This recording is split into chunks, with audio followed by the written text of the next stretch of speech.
কেমন আছেন আপনারা? আমার এক বোন, তার তিনটেই বাচ্চা, তিনটেই মেয়ে। ওরা খুব ধার্মিক, নামাজ পড়তেছে। আমার অফিসে আসলো, ওর মায়ে নিয়ে আসছে। ওর মায়ের খুব ইচ্ছা একটা মহিলা মাদ্রাসা দিবে খুলনাতে। তো তুমি কি খুলনাতে কি মাদ্রাসা দিয়ে ঘর রেডি করছো নাকি? জি তোমার কি কথা জি সেটা বলো। আমার মাদ্রাসার মানে সব কিছু রেডি আছে, জাস্ট আমি ছাদটা মানে বানাবো, ঘেরাও করব, ওটার মানে টাকা পয়সার একটু সমস্যা হচ্ছে। আচ্ছা, মহিলা মাদ্রাসা দিবা। জি জি, আচ্ছা, অনাবাসিক মানে এসে বাচ্চারা তোমার কি পড়ে যাবে। সহযোগিতা লাগবে? মাদ্রাসার জন্য তো আল্লাহ রাস্তায় সবাই দান সদকার করে। তো জি, তোমার এই চাল দিতে কেমন খরচ লাগবে মাদ্রাসার চাল দিতে? 5 লাখ টাকার মতো আর কি 5 লাখ। আটকাচ্ছে আমাদের। ও, হ্যাঁ, আর তুমি এখানে কি সব জোগাড় করছো?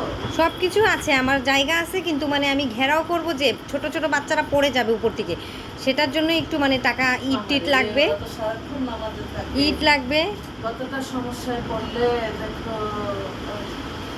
দেখি দেখি দেখি তারা তো- আল্লাহর কাছে বলো, আল্লাহ আমাদের আশা আপনি পূরণ করে দেন, আল্লাহ আমাদের আশা পূর্ণ করে দেন, পূর্ণ করে দেন। আল্লাহ ছাড়া অগণিত বাজেট দেওয়ার কেউ নাই।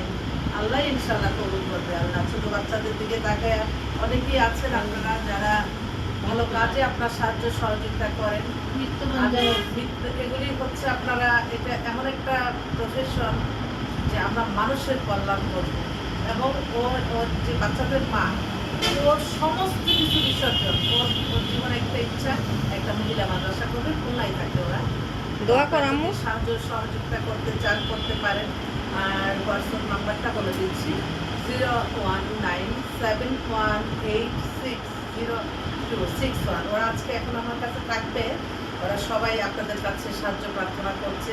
তো আমি জাস্ট ভালো কাজে আল্লাহ খুশি হয়, এই কারণে আমি আপনাদের মাঝে আসলাম।